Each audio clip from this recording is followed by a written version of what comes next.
Welcome to the Israel Innovation Fund's second webinar of the day in honor of Yom HaAtzmaut. I'm Adam Bellos, CEO and founder of the Israel Innovation Fund, and I am here with a very, very special guest to give a very amazing talk. My really good friend of the last 9 years since I made Aliyah.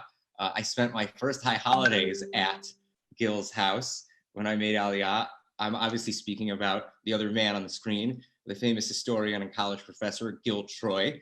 Gil is not only a member of the Young Judea movement, but was a professor at McGill University, a scholar at the Shalom Hartman Center, and the author of numerous books on the presidents of the United States. He's written books on Clinton, Reagan, as well as Moynihan's Moment, which is about the Zionism is Racism clause in the UN in the 1970s. Also the author of Why I Am a Zionist. And most recently, what did you just publish recently? I'm sorry. The Zionist Ideas, the update of the classic Arthur Hertzberg. How could I forget? I'm busy living the Zionist dream, so you have no time for the Zionist ideas. That's theory. So Gil worked on a very large project updating for the very first time Arthur Hertzberg's classic, The Zionist Ideas, which was an anthology of all of the most important and influential Zionist writings. It's actually that book that introduced me to Ahad Ha'am. And Gil was very wisely chosen by JPS to update the book. And I had a really fortunate experience of getting to help a little bit with that book. And I have to say, Gil has been so supportive since the Israel Innovation Fund was started. I've always been able to turn to him for guidance and mentorship. And I get to publicly say thank you now, Gil, for everything. So I want to leave the floor to Gil. Our topic now is the 7 great achievements of Zionism over the last 73 years. And 73, right? It's the 73rd birthday today. 72nd. Well, we'll start counting for the 73rd. One is for good luck. One's for good luck. Well, Gil, I leave the floor to you, and I will join you again when we do Q&A. Great. Well, thank you, Adam, for that kind introduction.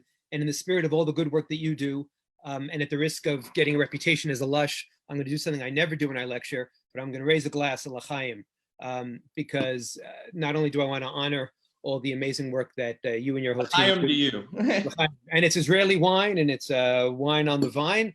Not only do I want to acknowledge all the great work that you do, but I really want us, at this moment, we'll have time to be critical. We'll have time to analyze. But at this very moment, at this magical transition from the pain of Yom HaZikaron, Israel's Memorial Day, to the joy of Yom HaAtzmaut, Israel's Independence Day, even in lockdown, I wanted to just take a moment and say, l'chaim, to life. What a miracle.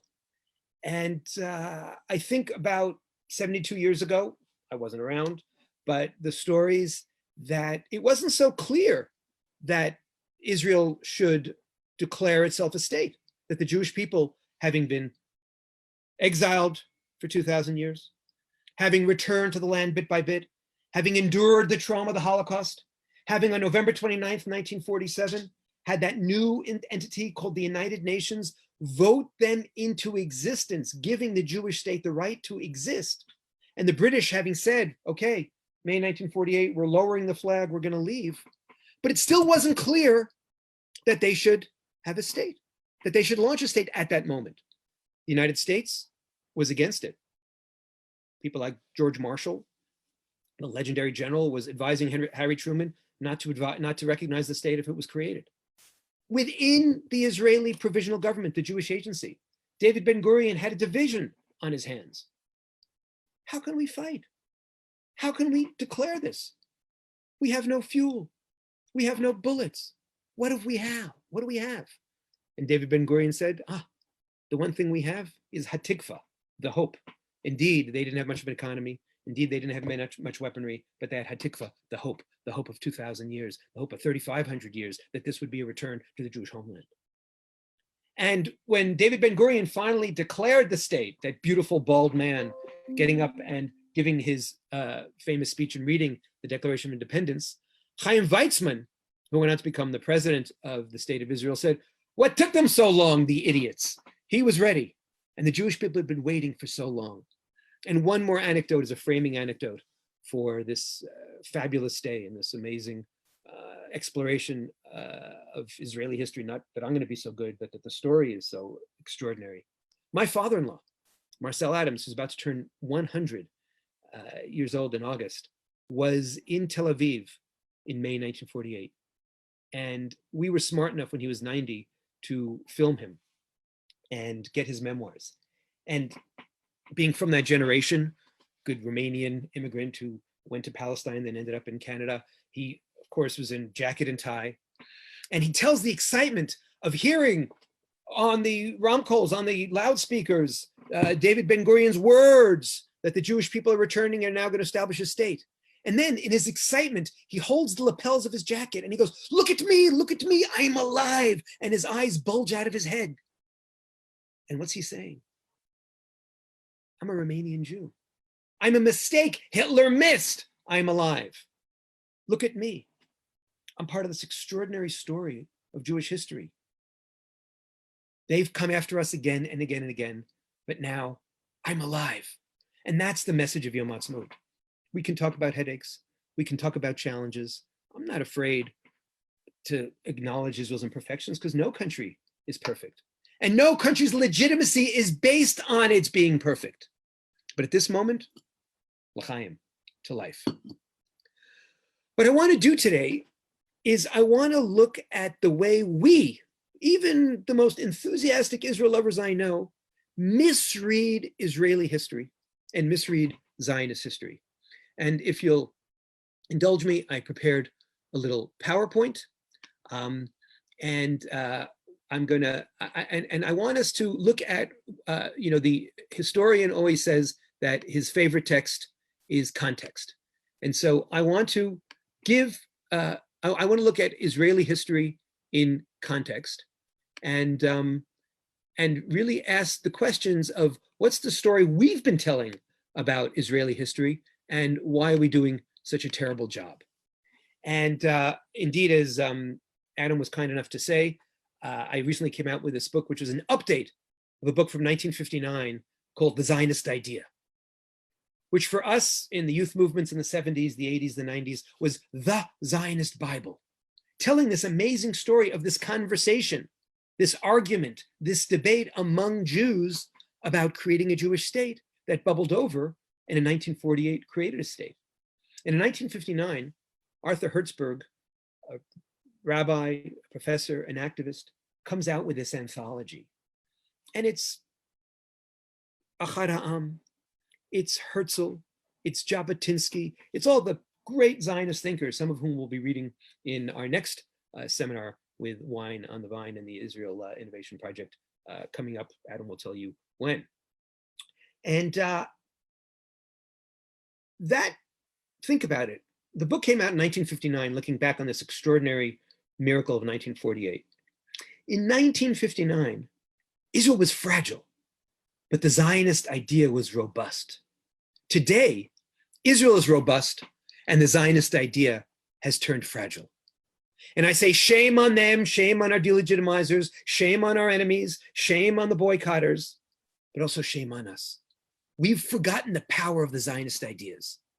And we've forgotten, and notice I updated it by going from the Zionist idea to the Zionist ideas to open the conversation left, right, religious, non-religious. A big tent Zionism is the kind of Zionism I don't just want, but I need. How else can we learn? How else can we grow if we don't have passionate conversation? But today I really want to focus on how we talk about Israel and how we teach Israel in a more subtle way, and the older I get, one of the things I discover is the most manipulative and the most moral forms of education often meet. Because manipulators talk about inoculation, bringing out the ugly stuff in a safe space, as they call it, so that people are ready, like with the vaccine. But the moral thing also is to acknowledge complexity. And I prefer to go on the moral side, obviously, but we're shooting ourselves in the foot when we just tell a story of Israel through Hava Nagila and Blue and White Flowers and the big mistake. How do we tell the story of Israel? What are the key dates that most of us on this phone call know and tell about Israeli history, if we talk about Israeli history at all? 48, 56, 67, 73, 82. Every moment in Israeli history seems to be defined by war. The 48 War of Liberation, the 56 War in the Sinai, the 67 Six-Day War, the 73 Yom Kippur War. Is there nothing else? And that's our homework for today. But first, we step back a little further. We take our camera lens and pull it back. And we understand that we're not only telling the story when we're telling the 72-year-old history of Israel. We're not only telling a 72-year-old story, but we're telling a story of thousands of years. And I call Zionism a thrice-born idea. In the Bible and the Tanakh, we learn about Eretz Yisrael, the land of Israel, the power of a Jewish homeland. In the 19th century, in the mid-1800s, as Italy is becoming Italian, France is becoming French, the British are emerging with their identity, the Americans are coming out with their strong, wonderful, liberal form of nationalism. The Jews also understand we're people. And of course, it takes the formal Zionist movement of the 1897, Theodor Herzl, to really push to Jewish statehood. But when we ask the question from Love Story, because that's how old I am, that famous movie from the 1970s, where do I begin? Some people start with the Shoah. That's a way of saying, and that's a Palestinian propaganda move, to say, oh, well, the Europeans committed a crime against the Jewish people, perhaps, and so why should the Palestinians have to pay? Others will start it in 1897, also incorrect, because that's also a way of saying, oh, these outsiders, these colonialists came in. But no, Irwin Cotler, the great Canadian human rights activist and former justice minister, says you want the original Aboriginal people, you want an indigenous people who are still praying to the same God, who are still reading from the same prayer book, who are still perpetuating the same culture, speaking the same language, and tied to the same land? That's the Jewish people. It doesn't preclude, by the way, others having ties to that homeland. I'm not negating Palestinian nationalism. I know how painful it is when others try to negate my nationalism. I'll never negate anyone else's national identity. I might criticize their behavior, but I won't negate their identity. And you might have guessed from my accent, I grew up in New York. In New York, we're used to the fact that there's a proud Americanism, a proud liberal American nationalism, but Native Americans also have ties to Manhattan, and it was bought for $24. That doesn't delegitimize America. So we have Eretz Yisrael from the Bible, the land of Israel, Am Yisrael, the Jewish people, starting to talk in the 1800s about that, but obviously it goes back to the story of Genesis, Lech Lecha, and I will make of you a great people, not just a great religion, and 1897, the formal Zionist movement, Jewish statehood. And so when I tell the story of where do I begin even Israeli history, I have to turn back the clock. Abraham goes to Canaan, the Exodus and return home, the fact that we always use the word exile when we're out of that homeland, and we always pray in the direction of Jerusalem, and the rise and fall of the temples. And we see that this is a story that's both religious and national, because Judaism is an Oreo cookie. It's both the national part and the religious part. And that's what makes it so unique. That's what makes it so special. And then the formal Zionist movement of 1897, the definition of the Transjordan partition. And we should point out that we just marked 100 years of the San Remo Conference, which acknowledged Jewish rights to the land of Palestine. The entire area. Doesn't mean that there isn't room for compromise, but if you talk about rights, we have rights. And then in 1947, that great dilemma that David Ben-Gurion has. Do I accept this Swiss cheese sandwich of a map? Do I accept this carved out Israel, Jewish state? And he says, yes, I'd rather have half a loaf is better than none. And in the first of, I'm sorry to say, many moments where Arab and Palestinian leaders rejected compromise and tried to wipe out the Jewish state, we have that quote from Azam Pasha saying, we're not in a compromising mood. I get it, your plan, this partition plan to have two peoples share the space might be rational and logical, but we're not going to concede, we're fight. It's too late to talk about peaceful solutions, and we're still waiting. So indeed, we do talk about that powerful moment in 1948 when David Ben-Gurion declares the state. What took them so long, the idiots? And Israel is forced to fight. But the story of the 1950s is also a story of mass migration. 850,000 Jews kicked out from Arab countries over the next 10, 15 years, from Morocco, from Iraq, from Egypt, from Libya, places where they had lived sometimes for 2,000 years. But we don't call them refugees after a short period. In Israel, a refugee quickly becomes a citizen.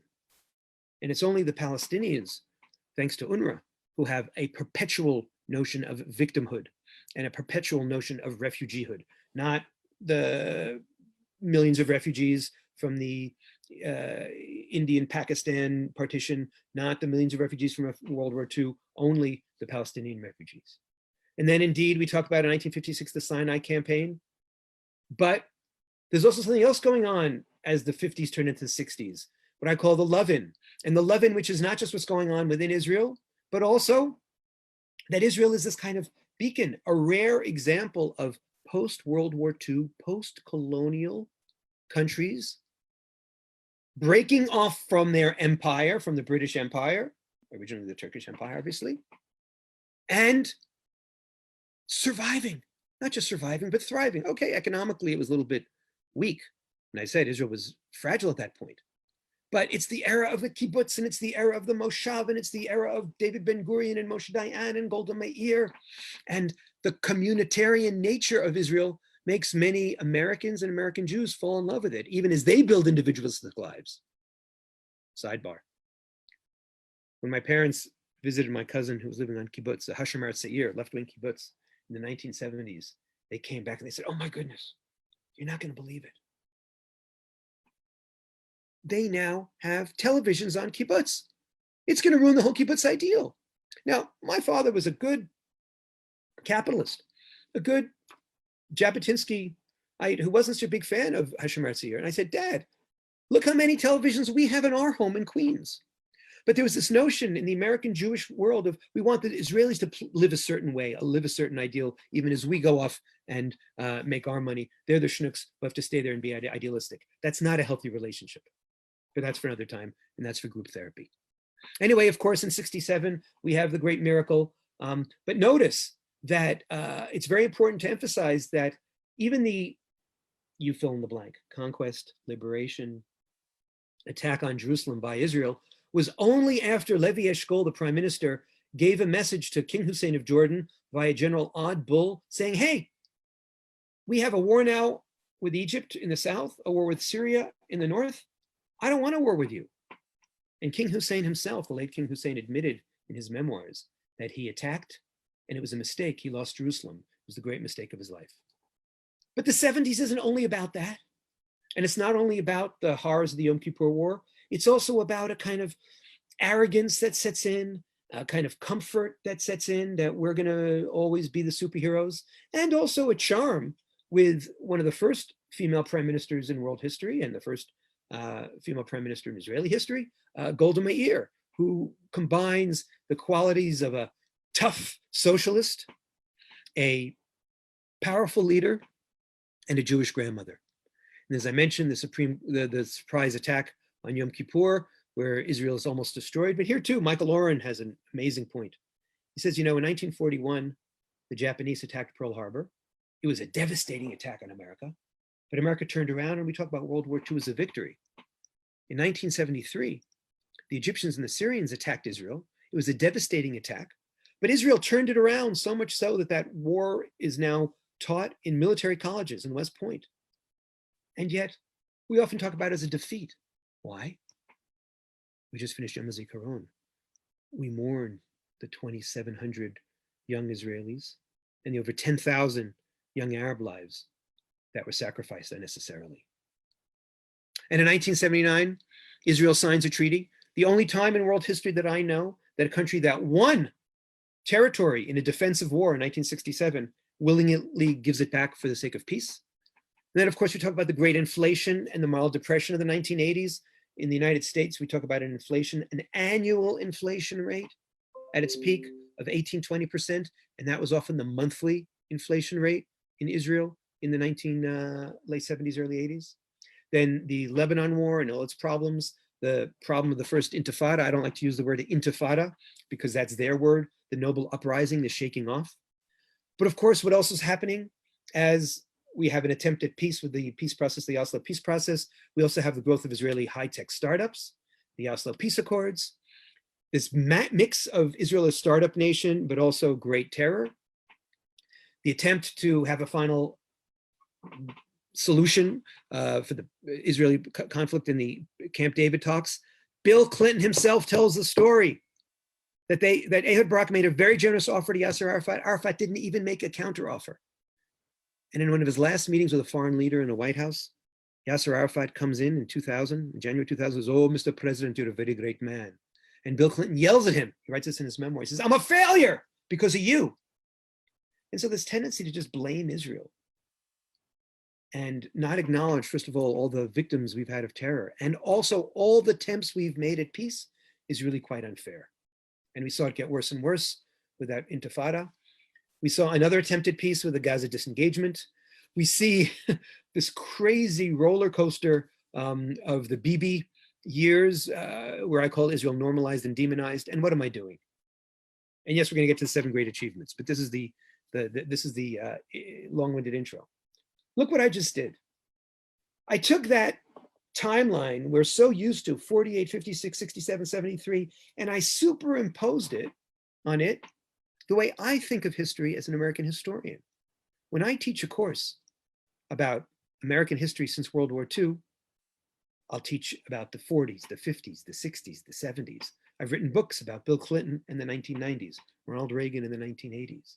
Why can't we not only tell the story of war, and again, this is a mistake that the right makes as much as the left. This is a story that's told in Hebrew day schools and in Jewish camps and by so many books. We need to tell the story of Israeli life. And that's why I want to talk about the 7 historic revolutions. First, what took them so long? The idiots.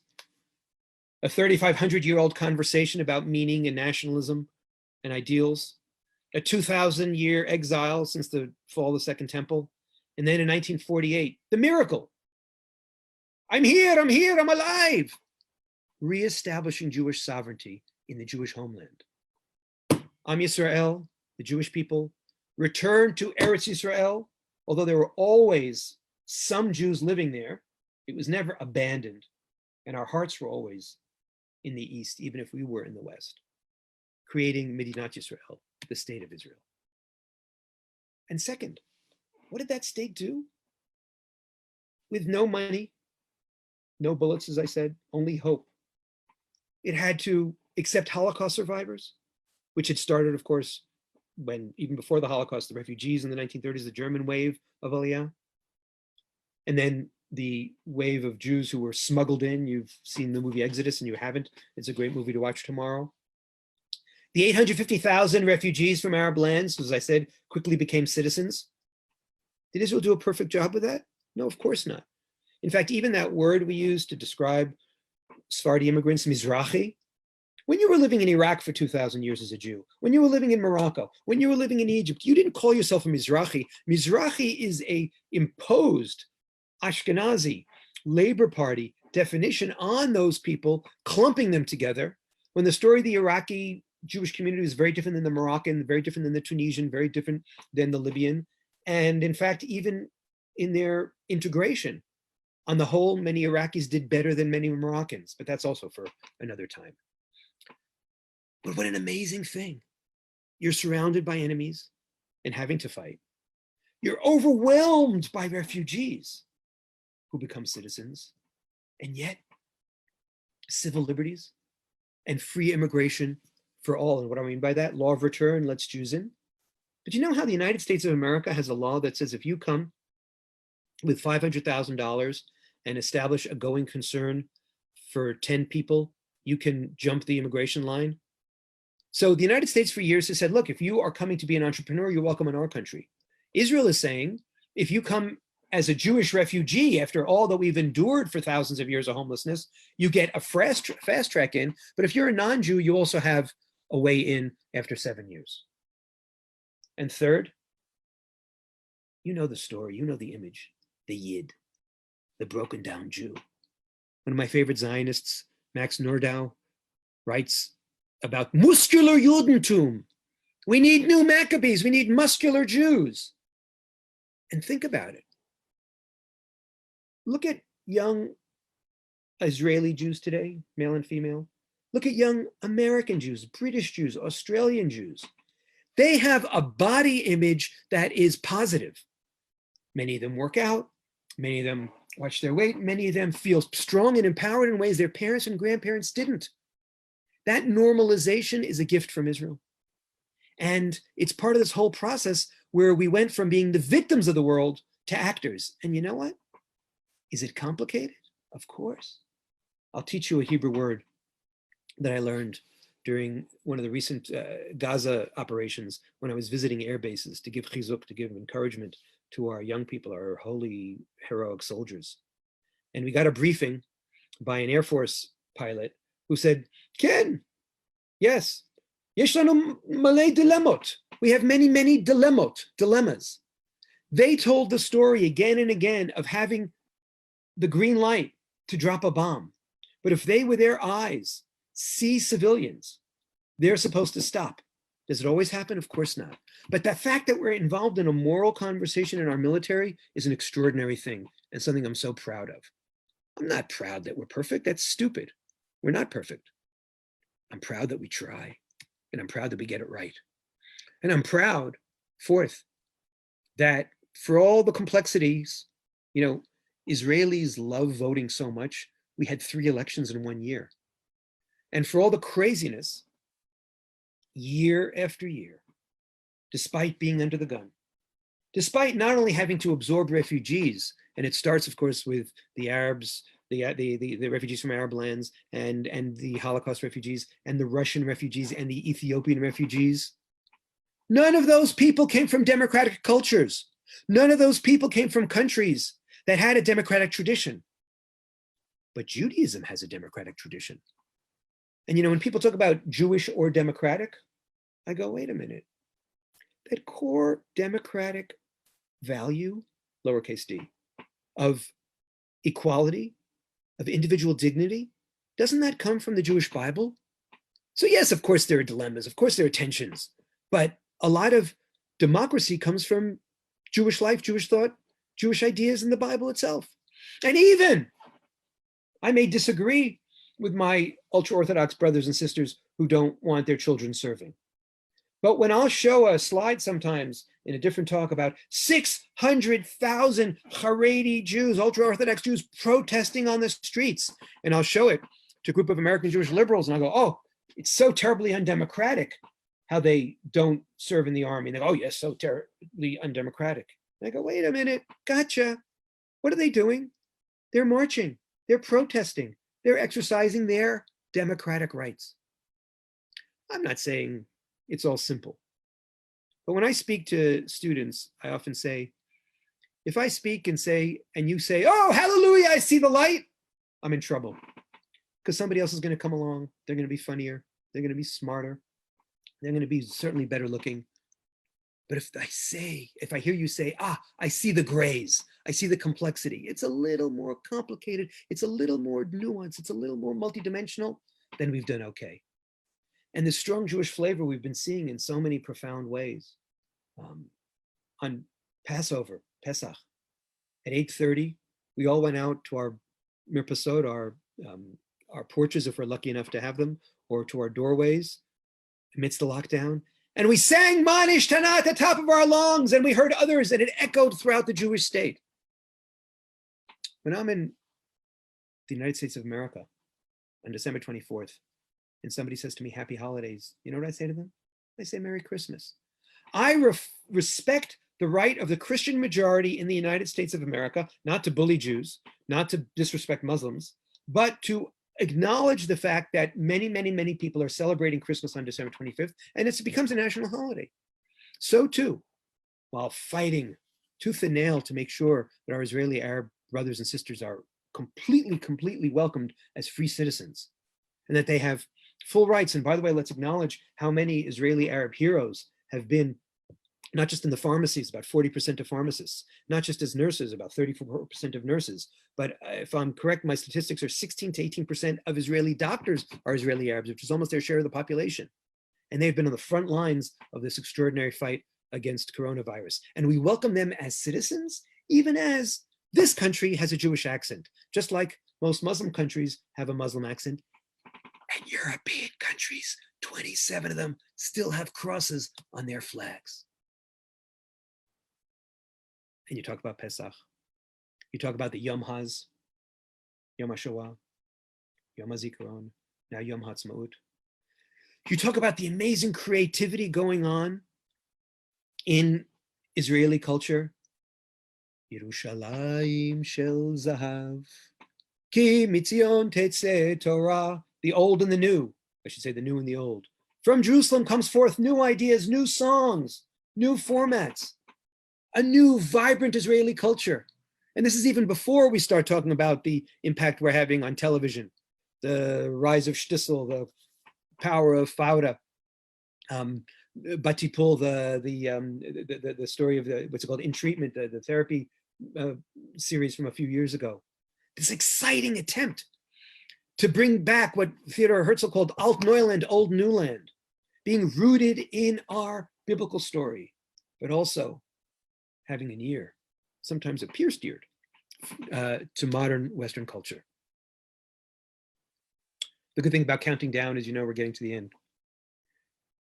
The revival of Hebrew. What I've been talking about with fifth and sixth are what I call cultural Zionism, the Zionism of Achad Ha'am, but the Zionism also of Eliezer ben Yehuda. Eliezer ben Yehuda understands that if we're going to respect ourselves, we have to revive our language.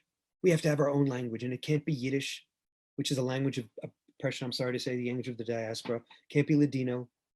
Let's go back to Hebrew, which is Lashon HaKodesh. And so in Eliezer ben Yehuda's time, there's this fancy new invention. They're just getting used to it. And you can't call it the telephone. So what do you call it? He calls it Hasach Rachok, the far talker.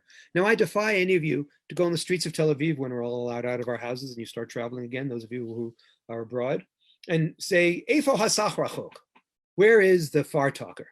It's called HaTelephone, the telephone, or more likely it's now called the Pelephone, the miracle phone. Language grows, language revives. Language sometimes misfires. So when my daughter comes to Israel, she's a little traumatized. You'll see why in a second, but I'm charmed. I'm charmed because when I want to have, I'm a good New Yorker, my pigs in blankets, what do we call it? Moshe b'teva, Moses in the basket. But when she wants to have her favorite food, cotton candy, it's called Sarot Savta, grandma's hair. Ugh. And finally, and this is the perfect way to end, on a Zoom conversation, which involves some Israelis who have just started celebrating Yom HaTzmaut half an hour, one long-winded lecture ago, and others, Jews in America, in Canada, in the UK, in Australia, France, all over the world, who are still formally in Yom HaZikaron, but looking forward to pulling out of it. The extraordinary partnership. And I already touched on it when I talked about the change in body image. When you talk about the Soviet Jewish movement, when you talk about movements like AIPAC, when you talk about American Jews entering into American politics, the Ruth Bader Ginsburg phenomenon, the Michael Bloomberg, remember him phenomenon, the Bernie Sanders, maybe that's not a great phenomenon. All those phenomenon, American Jews are more comfortable being Americans and politically involved because of the Zionist revolution. Proof? Look how pathetic. Look how weak. Look how galuti, how exiled American Jews were back in the 1940s when they couldn't even stand up and fight for 6 million Jews who were being killed. And Arthur Morris writes this book while 6 million died. And today, look how proud, look how strong, look how American American Jews are. So it's ironic. And there are, of course, ironies in this American Jewish Zionist identity. What's the promised land? Israel or America? Yes, both. What's the ideal democracy? Silly question. We're sister democracies. We have something to learn from one another. And we now have the opportunity, and with this I'll end, to build a new kind of Zionism. And that's an opening also and an ad for my coming up lecture. And if you'll indulge me in those awful light bulb jokes, you know, how many gurus does it take to change a light bulb? Just focus on your inner light. How many therapists does it take to change a light bulb? You can only change if you want to change. How many men does it take to change a light bulb? One, he holds the light bulb and thinks the whole world revolves around him. How many feminists does it take to change a light bulb? That's not funny. How many Zionists does it take to change a light bulb? 5. 1, to change the light bulb. 2, to dance around him saying, Anu Banu Arza, we've returned to the land, and look at all these amazing achievements. Look at how we've returned to the land, we've returned to history, we've returned to power with all its dilemmas, we've returned to our language, we've returned to our culture, we've returned to these historic achievements. That's 1, 2, 3. The 4th is the American Zionist to write the check. And the 5th is the American Zionist to complain about the media coverage. Once upon a time, those were your marching orders as American Zionists, as British Zionists, as Canadian Zionists, but no more. What this whole Israel Innovation Project is about, wine on Vine and all that, what this whole modern Zionism is all about is what I call identity Zionism. It's a Zionism that says, no, we're not helping you and you're not helping us, but we're partners. Israeli Jews today, American Jews today, British Jews today, Canadian Jews today, we're all asking deep existential questions of who am I and where am I going? And we're lucky. We're not better. We're lucky. We're part of a 3,500-year-old conversation about meaning, about values. We're part of a 3,500-year-old people who will always look out for us, and we know we're never alone. And we're part, somehow or other, Jewish now and non-Jews as well, who are part of this exciting thing about Zionism, an exciting thing about Israel.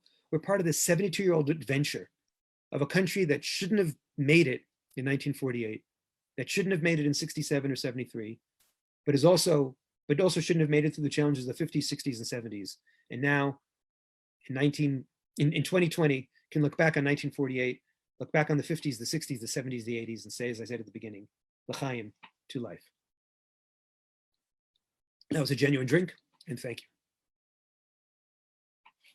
Back to you, Adam. Wow, that was absolutely fantastic. Absolutely fantastic. So I have a couple of questions that have come in from, one is from Phyllis Roden in New York. Okay, she would like to know, is the great accomplishment of Eliezer Ben Yehuda taught in Israeli public schools as an important historical point? And I'd like to add, are Israelis also taught the historical context of the reemergence and the revival of Hebrew? Thank you, Phyllis, for that.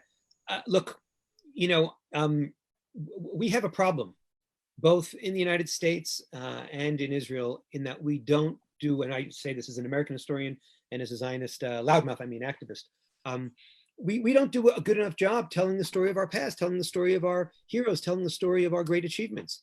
And so I'm sorry to say that, no, we don't tell the story well enough, loud enough, proud enough. One of the things I'm now working on is actually translating the book, The Zionist Ideas, into Hebrew. Because, well, obviously some of the texts are in Hebrew. Some of them are in Yiddish, some of them were originally in English, some of them were originally in France and in Germany. But more than that, I've sat with Mechina students, I've sat with students who are pre-army and post-high school and looked at some of these great Zionist texts, and they look, wow, they're amazed. So no, they don't learn enough. Allow me to tell you, though, my favorite Eliezer Ben Yehuda story. There's so many of them because he was a real nut job. But it was a family of real fanatics. You have to imagine this guy comes in to Israel, it's Palestine, right? In the 1890s, and he doesn't have the right vocabulary, right? He has to make up the word for socks before he puts them on in the morning. He apparently, one of the stories is he gets a telegram and he won't accept it until he figures out a word for telegram, mivrak, from barak, from lightning bolt. And apparently, and this is a story told by his great grandson, the craziness ran in the family. And a few years ago, when his great grandson was a cub reporter, and on the night shift on the desk in the middle of the night, it turned out that the Haredim, some ultra-Orthodox, every year love to deface Eliezer ben Yehuda's grave with graffiti. And they did indeed deface it, and the pictures came in, and the next morning his aunt calls him up, who is Eliezer ben Yehuda's younger sister, and says, "Hey, you work on the newspaper. How come you didn't show me the pictures of the grave being defaced?" And he goes, "Well, I didn't want to upset you, Auntie." She goes, "What was the language of the graffiti that those ultra-Orthodox used?" And he said, "Hebrew." He goes, "Got them." And that's it takes a certain fanaticism, but Phyllis, you're absolutely right. We need to we need to push it. We need to celebrate it. We need to tell more stories of Eliezer ben Yehuda, of Theodor Herzl, of Achad Ha'am, of Golda Meir. One of the things I did also in my Zionist Ideas book is I opened it up to women, to Mizrahim, to bring in the full panoply of Zionist heroes. Good answer. Okay, Michael Hilkowitz from Rishon LeZion wants to know that, or your opinion on the idea that Israel survives against all odds. Isn't there a danger in that becoming an expectation which maybe one day we cannot meet? So first of all, I love the name of your city. Rishon LeZion is the first of Zion, and again, that's a very Eliezer ben Yehuda idea, right, Michael? But the notion of one of the things that's so lovely about living in Israel and the whole Israeli story that you can access when you come to visit, or you just love it from afar, which I think is going to be the situation for the next couple of months, certainly if you don't live here, is the way so many Jewish ideas and so much Jewish history and so many Jewish values and so many Jewish rituals are just sort of integrated into the warp and woof of the streets, the cities, the daily life, and it normalizes things, but it also makes it exceptional. Look, I don't want us to be survivalists. I like us to be thrivalists.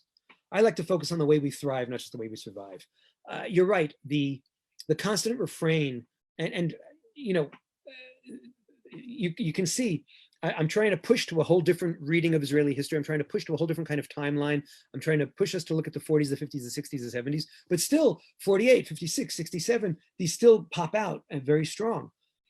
Our next generation, our young heroes, have to not only be heroes fighting for Tzahal, not only have to be heroes in the startup world, but they also have to be heroes in creating a new normal. I don't want us to be a nation like all others. I want us, and I say the same thing about America, I want us to continue to strive to be a light into the nation, to be better, to be a values nation. But we need a certain kind of normalcy. We need to get beyond the constant neurosis of pinching ourselves and saying, as my father-in-law said, "I'm alive, I'm alive." That is a survivor mentality. And unfortunately, we still have enemies. So our challenge is to know how to fight our enemies tooth and nail, but not let that fight consume us and define us. And it's very easy to say on a Zoom talk on Yom Ha'atzmaut. It's much harder to live it. But the celebrations that we have, that love of life, the fact that Israel is the 12th happiest country in the world, the fact that Israel's birth rate, not just take away the Haredim, take away the Arabs, the secular and religious, modern religious Israeli birth rate of 3.1 is a birth rate that France and England only had in the 1870s. And that birth rate is just one of many, many symptoms of what I call the driving indicators that the directional signals are all in the right direction. Are we perfect? No, but Israel's an optimistic country. It's a country that's gone so far, so fast. Look, you know, we take the peace with Jordan for granted. We take the peace with Egypt for granted. We shouldn't, because I'm old enough, and I'm not that old, to still know that we lived in a world where we'd never have peace with Egypt. We'd never have peace with Jordan. So we have to take those miracles, make them regularized, and continue to work on the rest of the problems that need solving, and also our own need to get beyond our neurosis and focus on thriving, not surviving. So thank you for that. Do you think our exceptionally high birth rate has to do with the level of attractiveness when it comes to Israelis? I think I think the family values that I'm not even going to touch that. I think that look, you know what? I'll tell you. I'll give you the real answer, which is what Mama Troy used to teach me, which is that attraction comes from smiling from within. Look at the smile on your face. The way you broadcast when you walk into a room, such an excitement, such a charisma, such a love of life, that is what excites people, and that is a very Israeli trait. And look, it's a very family-oriented society. When we moved here, we didn't realize that at this point in our lives, our youngest is turning 18 in 2 weeks. Hard to believe. Our friends in the States are dealing with empty nest, and in Israel, you don't have an empty nest. You have a revolving door, and that's a lovely thing. The family values come through in so many different ways, and you see it in the family celebrations. You see it in the fact that 80% of Israelis come together for Shabbat dinner. You see it in, of course, the frustration now where people are not able to be together. And so that's the real attraction. That's the love of life. And that was a very Mama Troy answer. I love the answer, though. So I have a quick question for you personally. And I ask you this because I know since you published the Zionist ideas that you've been traveling quite a lot. So, I mean, you've been all over the world because of this book, if I'm correct, really. And I guess because of that experience of getting to experience so many Jewish communities around the world, I have a very specific question for you, which is how can we perpetuate a Zionist revolution and connect more Jews around the world to the ideals of Zionism, other than just like the type of work that maybe TIFF does, but in general? I mean, like, I have my opinions. You spoke a lot about cultural Zionism, and I know that you're an educator and that you're much more pro-education than advocacy. And you had seen notes on a couple of articles that David and I had published where we made the arguments about education versus advocacy and culture versus politics. What are your opinions on rebooting the Zionist revolution, so to speak? So first of all, there's one word you used that I didn't really get. Travel. Yeah, no, indeed. When my book came out 2 years ago for the 70th anniversary, and I said, if I personally can launch 70 different Zionist salons, 70 different conversations about the Zionist texts, about the Zionist ideas, about the Zionist historical revolutions, I'll feel like I did my little bit for Israel and the Jewish people. And since that time, we've had over 200 of these Zionist salons. We had them indeed in 6 different countries, in Australia, in Canada. We've had them in 2 different languages, in English and in Hebrew. We've done them here in Israel. And going back to Phyllis's question, and I've seen the look of wonder on Israelis' faces when I invite them into a conversation about Zionism that's about values, that's about them. It's not just about a guilt trip or a bunch of old dead guys who wrote musty manifestos. So absolutely, I think what I learned from the excitement of the Zionist salons, what I learned from the willingness of people to be free. When I invite people into a conversation, it's happened to be with left-wingers and right-wingers, happened to be with religious and non-religious, happened to be with Israelis and non-Israelis. When I invite them into a conversation, I say, there's no question you're going to ask me that I'm afraid of. You want to talk about the Palestinians, you want to talk about Bibi, you want to talk about politics, fine. But today, right now, we're starting and we're putting Palestinians to the side. We're talking Bibi to the side. We're putting BDS to the side. We're talking what you call Israel advocacy to the side. We're just going to talk about the possibilities inherent in the Zionist revolution, not just in 1948, not just in 1898, but today. And right now, this again is a little ad for my next talk, whenever that'll be, when we're going through this Corona crisis and we're seeing the cost of social isolation, and we're trying to understand, what is this power of togetherness? What is Zionism? Zionism is a revolution of us, not I. Zionism is a revolution of possibility, not of limits. Zionism is a revolution of opportunity. Zionism is a revolution of identity. Zionism is a revolution is connectedness. Zionism is a revolution of saying that for 75 years now, we've been focused, for good reasons, on never again. When you're part of the Jewish people, you're also never alone. And you're connected in a very profound way.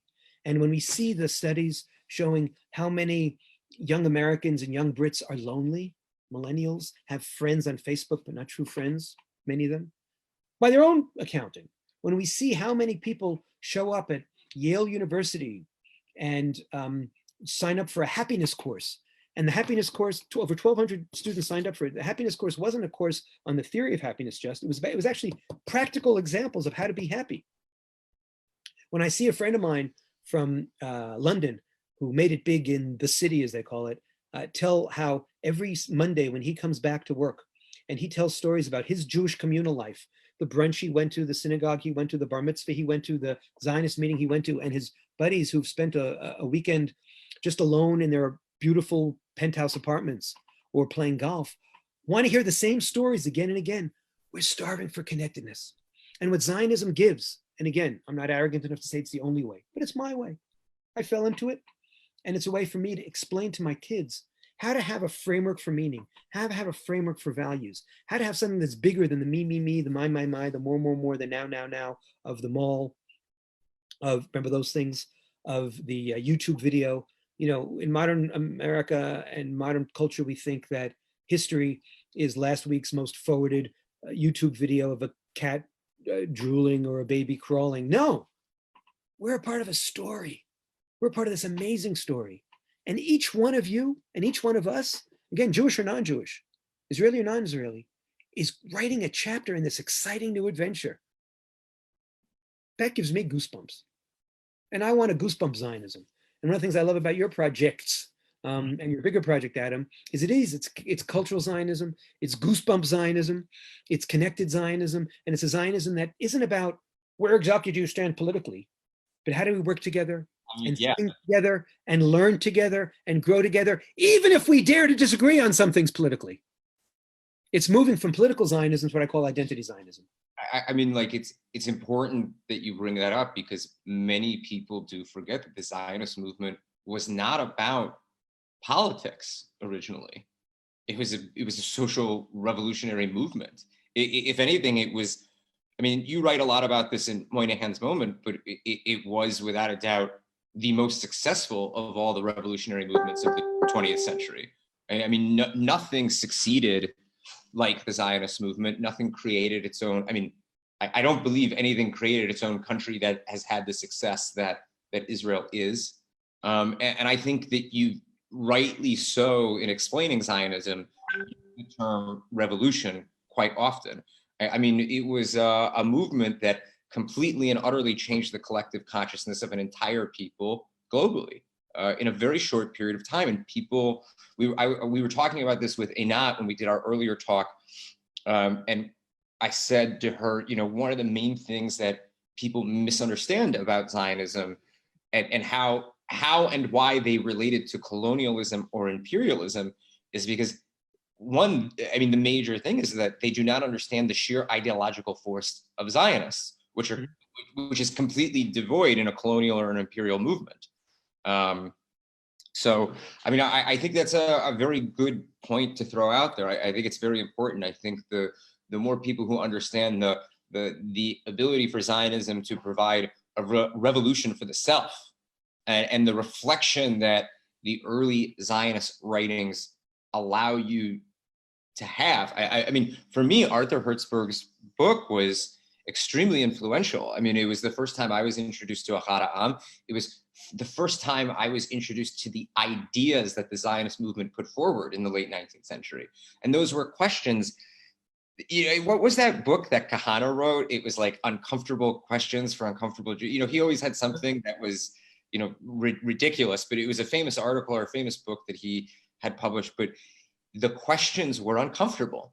You know, I mean, like, the idea of a muscular Jew was extremely new, you know, at that time. And it's something that I think is missing when it comes to the education system in terms of Zionism and Jewish thought and Jewish education. Absolutely, in Israel as well as as well as abroad. It's an ism that succeeded. Communism failed. Fascism failed. They tried to defeat us also, and they tried to succeed on our backs, and they failed. And Zionism is one of the isms from the 20th century that did indeed work. And you're right. Look, Zionism was a survivalist project, to go back to Michael's question, to save the Jewish body. But even more than that, it was a revivalist project to save the Jewish soul. And it did both. And it did both in an extraordinary way. And we should also point out, in this age of cynicism about nationalism, in this age where too many of my right-wing friends think nationalism is only about building walls, and too many of my left-wing friends run away from nationalism and think it's also about building walls and don't understand. I mean, Americans and Zionists Americans and Israelis have an important conversation to have about aspirational nationalism, about a nationalism that indeed, as you point out, liberates the soul, that doesn't just fix a country and doesn't just build a country, but also by harnessing us to work together, create something new. And both Israeli nationalism, i.e. Zionism, and American nationalism at its best are aspirational. And the image that I use is the eagle, which I know is an American image. I've checked with ornithologists, whatever they call them. You can't fly if you're an eagle if you don't have your left wing and your right wing flapping, soaring higher and higher. And that's the power of American nationalism. That's the power of Israeli nationalism. Our left and our right, our religious and non-religious wings working together and always striving. And that striving sometimes leads people to be disappointed in us because our expectations of ourselves are so high. But I'd rather be a disappointed Democrat and an imperfect Democrat than a perfectly awful dictator or a perfectly awful cynic who doesn't try, who doesn't stretch, who doesn't aspire. And that's what the Zionist movement's all about, aspiration. Aspiration, and that's what we turned it. Look, I'm suffocating from the conversation. My right-wing friends have turned it not only to Israel advocacy, but Israel can do no wrong and a defensive thing that I'm suffocating. And my left-wing friends are so anxious to be accepted on campus and in progressive circles that they join what I call the delegitimization derby, and not just say, oh, I disagree with this country, I disagree with this prime minister or this policy, but I disagree with the country itself, and I buy into people who don't even think it has the right to exist. That's insane.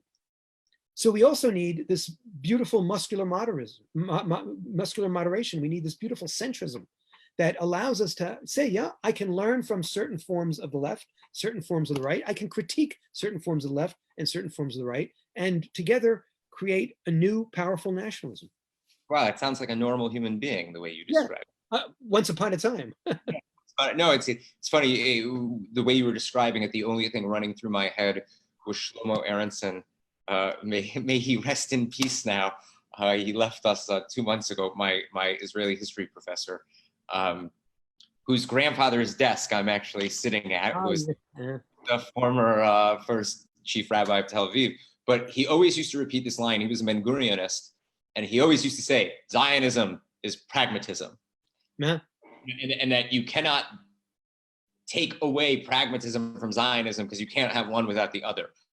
And it so fascinated me. And I want to relate to some of the stuff you were talking to in the beginning of this discussion, because I kept thinking about it, which is the idea of Israel, and kind of Michael's question earlier kind of touches on this.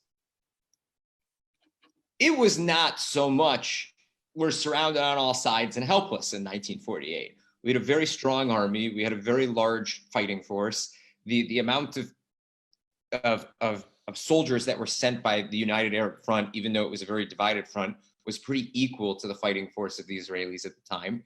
And the whole, it was a miracle, like not that the birth of this country wasn't a miracle, the winning of that war, of course it was a miracle, but there were basic things that happened that allowed us to win, and they had to do with the preparation of the Zionists over the 60 years before building that country, the ideology that came with self-defense and building the army and consolidating things. There were many realistic things that happened that very much led to us winning our first war. Same with 1967. And you're talking about how Israel can do no wrong or joining the boycott derby. In my opinion, as a millennial, I guess you could say, if I am that generation, or if I'm the generation before, whatever, 87, whatever that is, the realism of what Israel actually is, I feel, is what's missing most, that ignites the connection that all these organizations are saying, why aren't our kids connecting to Israel? Why can't they do this? Why don't they feel what we felt? And it's because Israel won the hearts and minds of many people, especially young Jews, I would say your age, with massive amounts of propaganda, Hollywood films, a view of this mythical place. I mean, I remember when I came on the March of the Living in 2005, and I said, where's the sand? Where are the tents? And where are the camels? It was 2005. And the fact that we hide the real genius of what these early thinkers were able to create, because their entire thing was, I'm not waiting for God to save me. I'm going to show Hashem that I can take my fate into my own hands. And I always think of the saying that my father used to tell me as a kid: God helps those who helps themselves. What was it? We were at Sinai. We will do and we will listen. Like, the doing was before. It's a basic part of the Zionist movement and Zionist ideology and Israeli history that isn't realistically presented to the next generation. And I find that because they grow up in this environment where the political partisanship is insane, the environmental green movement, it's very apocalyptic, so to speak. And that's what young teenagers today are really growing up with.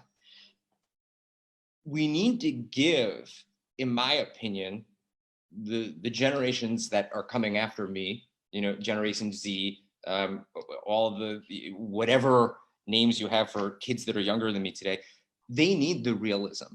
They need the realization of the understanding that this was built by grit and determination, and it wasn't just God came and saved us. And it takes away from the Israeli story when Israel is presented as this mythical thing that just came out of nowhere. There was years and years of draining the swamp and removing rocks from the ground and hard manual labor that built this country. It was the dream. It was the hope. It was all of the wonderful things that we always like to discuss. Somebody wrote a great article a couple of years ago called "Zionism is Dreaming." And I can't remember if it was you that wrote it or if it was Yossi Klein Halevi. I think it was you, now that I'm thinking about it. And it was all about how Zionism could not be done without the dream.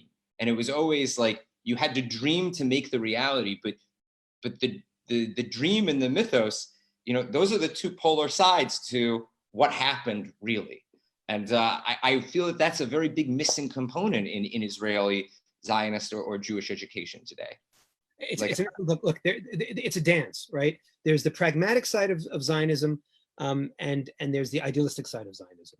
And as you were speaking, I was reminded of that famous Jewish joke where the guy's drowning and the police come and he says, no, God will save me, and he's drowning, and what comes is God will save me, God will save me. Then he finally drowns and he comes to heaven and he says, God, I thought you were going to save me. He said, I sent you, right? And it's that it says that's a Zionist story, that's a Zionist dance. Zionism wouldn't have worked without the pragmatism. I once had a shaliach from the left, an emissary from the left, who said he used to sit with his Palestinian friends and says, the mistake you guys are making is you want justice. We wanted a state. And so we solved our problems. There's a problem-solving streak within the Zionist movement, which is essential. Your point about 1948 not coming from Hashemayim, coming from the heavens, but being the result of a historic process of decades, is so essential in fighting this lie that Zionist history in Israel only starts in the wake of the Holocaust. That indeed the victory of 67 and 56 and 48 is starting in the 1880s and 1890s. Those tough, they were tough, and they're going through stuff that we can't even imagine, right? So I can't do August in Tel Aviv in 2020. Okay, could you imagine? Mike, they had that pragmatic side. They also weren't, and I'll make a generational critique, they weren't whiny, and they weren't spoiled, and I'll get to whiny in a second. But the other side of it is that for all their tough as nails pragmatism, they're all their dugri, ein breira, straightforward, no choice. When I put together the Zionist ideas, I tried to find just one essay that was just about being normal. And every essay ultimately is dreaming. Every essay ultimately is striving. Every essay ultimately, and it's the same thing about American nationalism, right? Canada's peace, order, and good government. Right. America is life, liberty, and the pursuit of happiness. There's a pursuit in America. There's a pursuit in Israel, which is lovely. And Americans also have a very strong pragmatic utilitarian streak, but also they have that stretch. And that dance is the power of liberal nationalism. And that's a dance, I think you're absolutely right, that this generation doesn't understand and is missing. And so yes, we wanted to normalize, but we also wanted to idealize. We wanted to stretch, but not stretch so far that we lost our roots and we lost our grounding.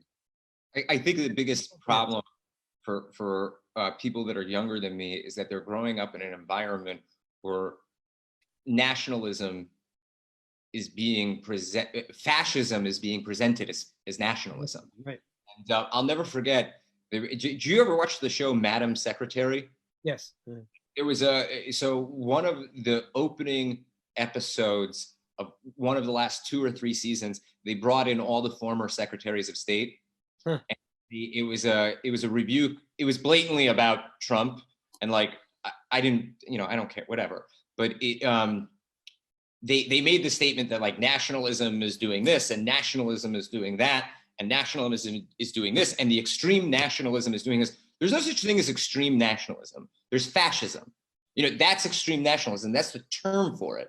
And I think that is going to be one of the biggest challenges that we have in the next 15, 20 years I remember when I moved here, the idea of rebranding, reframing the conflict, reclaiming, rebranding Zionism. That was like the big conversation 10 years ago.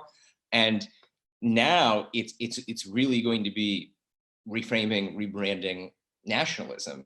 And not only that, teaching people that there is a reason why borders are important. There's a reason why identity is important.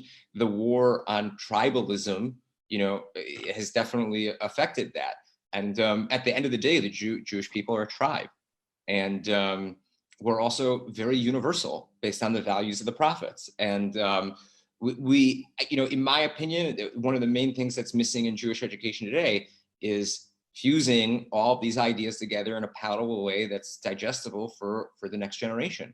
And that has not been done.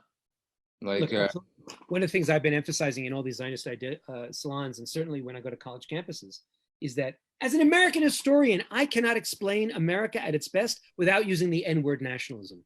And I will not allow Donald Trump, you can love him or hate him, but he doesn't have the right to put his golden T on the term and define nationalism only in his terms. I blame him, but I also blame the left, because the left has allowed him to define nationalism in his terms. And they said, okay, we walk away from the ideal. America cannot survive without understanding that we as a nation have irrational connections to one another, a certain kind of glue. No, it's a beautiful thing, civic American nationalism. Right? And tribalism. America. And tribalism, I love the word, tribalism can lead to hooliganism, but it can also be transcendent. And we need that. And there's the only way we're going to look, and it's really interesting. The coronavirus is at one hand an example of globalism. We're all in the same petri dish, right? We're all suffering potentially from the same germs, and yet we needed national solutions, and we all hunkered down behind borders into our homes. The entire time this conflict, this whole thing going on. It's exactly, yeah. And it kills me. I'm going to be really controversial. It's really disturbing to me that so many of my American Jewish rabbi friends, so many of my American Jewish professor friends, and so many of my American Jewish Israel educator friends are allergic to the term nationalism, because they're shooting themselves in the foot. They will not succeed in turning on a next generation if they buy into the campus definition of nationalism as evil and Trumpian and only about putting up borders rather than opening up souls. No, I mean, they're really destroying a generation, and we need a generational rebellion against this misreading of nationalism, this misreading of Judaism, this misreading of Americanism, and this misreading of Zionism. You're 10,000% right, and the thing that I find most rewarding about a lot of your interpretations on these issues is that your opinions are not of the extreme right or the extreme left. What you're articulating is blatantly a moderate, pragmatic approach to the ideological issues that we're facing today. And the fact is that this crisis has shown the need for lines on a map. I mean, right. It has nothing to do with what color you are, what race or religion you are. You cannot protect people if you do not have a border to protect. You need to lock down the borders. Right, exactly. And you can't govern without a border. Otherwise, is my government governing over you, or they get, and that's the last talk we did was a lot about, the ceasefire lines and the fact that we don't have technical borders, and that borders are important when it comes to defining who you are, because even as a person, you have borders, you have lines, and those are your values usually, Mama Troy warned, you can't be so open-minded your brains fall out. And the beautiful dance, going back to the Bible, going back to the Ten Commandments, going back to Sinai, is that sense of peoplehood, but also being that sense of peoplehood, opening up our eyes to see others as well, to see the stranger as well. And we can't be so open-minded our brains fall out, but we also can't be so closed-minded that we're blind and we cannot see. And that's the dance. And we live in this world of extremism, from the left and the right. Campuses have made it even worse. Donald Trump has made it even worse. And on this, I always say my Rebbe is Ed Koch, the great former mayor of New York, late mayor of New York, who said, if you agree with me on 7 of 12 things, please vote for me. If you agree with me on 12 of 12 things, please see a psychiatrist. The notion that I have to go all Republican or all Democrat, all Kachol Lavan or all Likud, that if I like some of Bibi's policies, I therefore can excuse reprehensible criminal behavior. Or if I agree with Gantz, therefore he can never do any wrong. It's insane. It's truly, we really do need a national psychiatrist or an international psychiatrist. And the beautiful thing to me about Zionism, about Judaism, and about Americanism is that they bring us into complexity. They bring us into multidimensionality. They bring us into a juggling act. And that's already interesting to me. I'm so bored by the extremists. And I think we've allowed the Twitter, and by the way, one of the exciting things to me about the 2020 presidential campaign so far, all the depressing things, is that we saw that the Twitterverse ain't Main Street. That if you look at the Democratic primary, we all thought that the extremists, the loudmouths would win and would dominate. And what we saw is Bernie Sanders showed us that that at the end of the day, more Americans want some kind of balance than some kind of extreme. Yeah.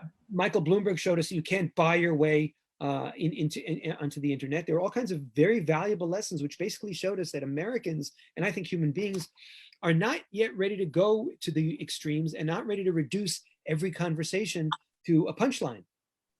I don't disagree with you. And listen, Gil, I always enjoy speaking with you. And you always bring such deep insight to everything that we ever get to discuss. You are so right that people are longing for something normal and something moderate. I think personally for me, and I want to sign off after this. Personally for me, at the start of this crisis, I was very alarmed at the reaction of all of our world leaders. I think that the government in Israel has done a great job protecting us. But to me, having been somebody that's lived in China, as soon as I heard about this virus in January, to me, it was very obvious it was going to become a pandemic. I remember at the middle of January, I was at a birthday party, and there was a young woman from Germany, I think, or somewhere in Europe, whose some family member early on had contracted this virus and was like, oh, it's not going to be anything. It's not going to be anything. And, how do I want to articulate this properly. It was either it was nothing or it was going to be a pandemic. Okay. And rationally, we've now learned that shutting down international travel does not shut down the global economy. It's when you shut down domestic travel that global economies shut down. And instead of everybody taking a breath and saying, okay, something is spreading, we need to react. Israel reacted the fastest out of all the other countries. But to me, and I feel like I'm sure other people share my view. I was very disappointed by the global community. I really was. They did not handle this correctly, in my opinion. Even all of the countries that did everything they could as fast as they could. There were tons of mistakes made. And I think my generation, Greta is a great example, how she is, so young and is calling out global leaders. Even if I don't agree with her, it's still very impressive. But the next generation of not only young Jews, but everyone, I think, is very much longing for sane, pragmatic, calm leadership. That it's not about whether they're right or left. It's about meeting in the middle and compromising. And like we said, being pragmatic. And let us say Amen, L'chaim, Chag Chaim. Sameach. And keep on doing great work. I want to thank you so much for joining us on this wonderful talk. It was absolutely fantastic. I'd like anybody that's listening still if you are interested in supporting the Israel Innovation Fund, please go to wineonthevine.org and please plant a vine in Israel with any one of your favorite wineries in Israel. And we have a number of partner charities that you can also direct a portion of your vine purchase to. I want to say thank you to the extraordinary Gil Troy, and we're looking forward to seeing you next week for our next talk. And I hope you all enjoyed our second webinar. Yom Ha'atzmaut Sameach. Happy Independence Day, everybody. Thank you, Adam, and thanks to your team, to your wonderful team. They are great. Bye, Gil. All right, let me stop the